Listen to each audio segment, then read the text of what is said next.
Reverend Stevenson from St. Luke Primitive Baptist Church in Nashville. And of course, gentlemen, before we had our final commercial break, we promised that we'd give you an opportunity to talk about the organization and your efforts to try to create a national consciousness through this organization to somehow seize all of this gun violence. Let's talk about that. Well, first of all, I'd like to thank Frank for allowing us to come together. We've done several events at his church.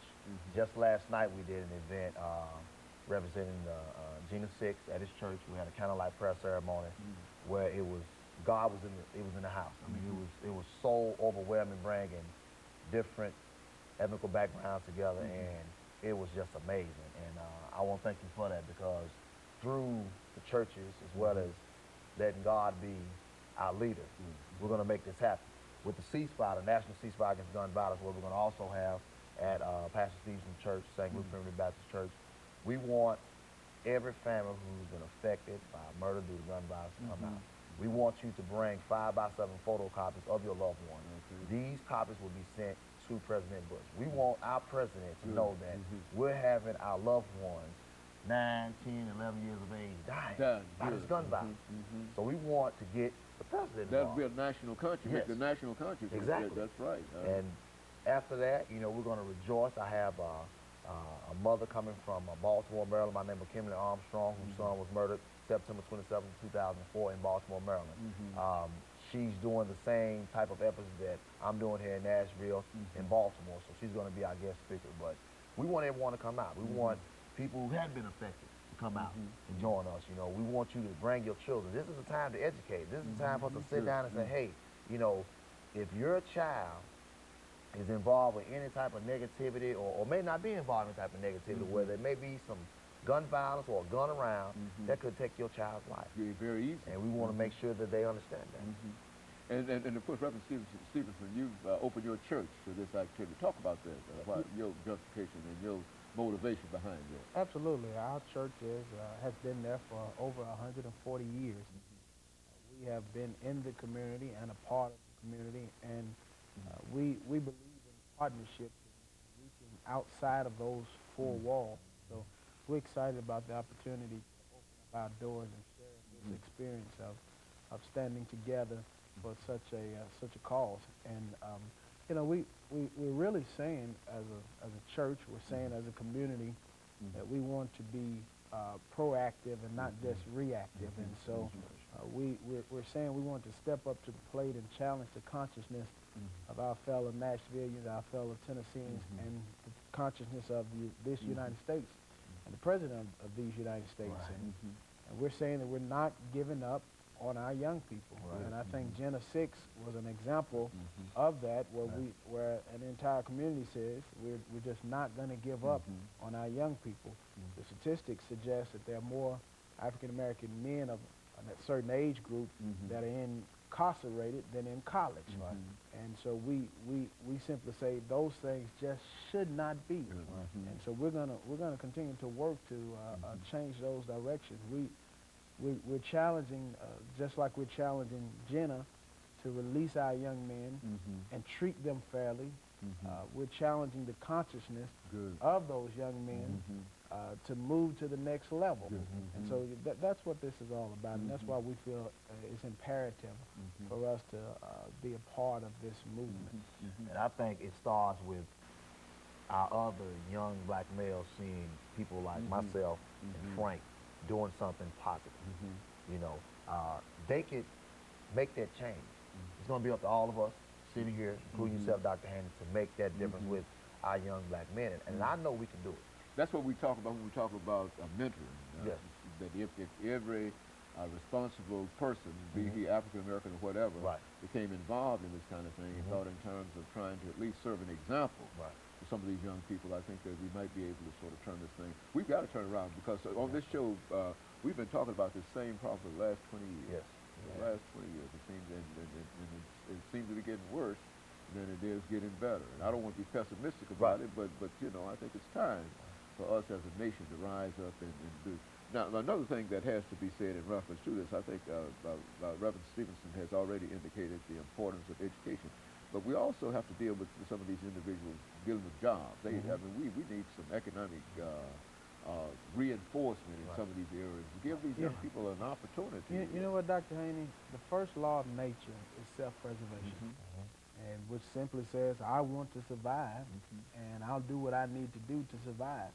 And if surviving means harming you so that I can continue to stay, then that's human nature. But hopefully we don't get to that point where you have to harm someone else to survive. But the problem is, in these communities, in our communities, that law of self-preservation is what's happening because there's not money, there's not those opportunities, and so they feel like, you know, the only way some of them feel that sense of hopelessness where the only way I can get is if I take from you. And oftentimes me taking from you will cost you your life, or it may cost me my life.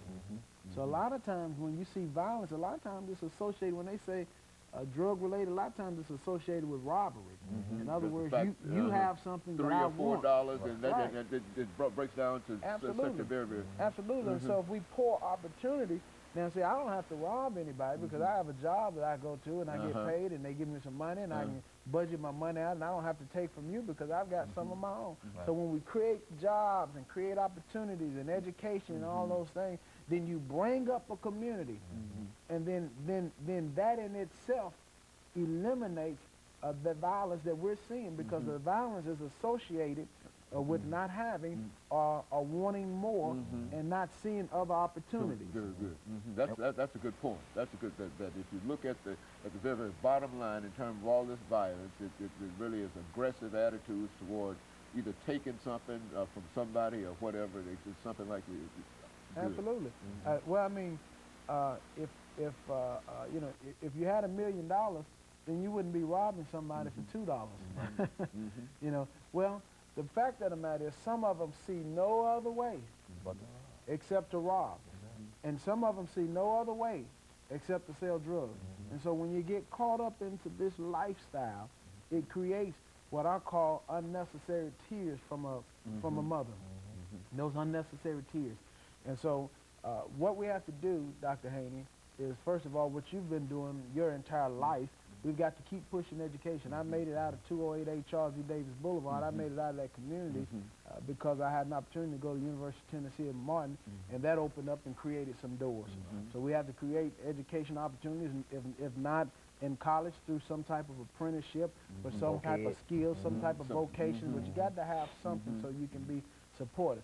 It's going to take persons like EJordan to keep hitting the drum of our consciousness, to keep saying to this community, not just when it's at the front of the newspaper, but this brother is talking with these mothers daily about this issue and these things that are going on, and it keeps it on the front burner, not on the back burner. When you look at the statistics of homicide in the African-American community, it is at epidemic. It is horrific. It's an epidemic. It's horrific when you look at those numbers. And we have to continue to have these type of discussions on how we can improve and give opportunities to our community so we can decrease this violence in our community. You got to make it happen. And Brother Jordan, you tried on many occasions to try to convince those individuals who might be associated with this violence, the mothers and whatnot, to come out. How is that? It's going good. I mean, the mothers want to be a part of something. I mean, for any mother that, once again, have to bury their child due to murder is horrific.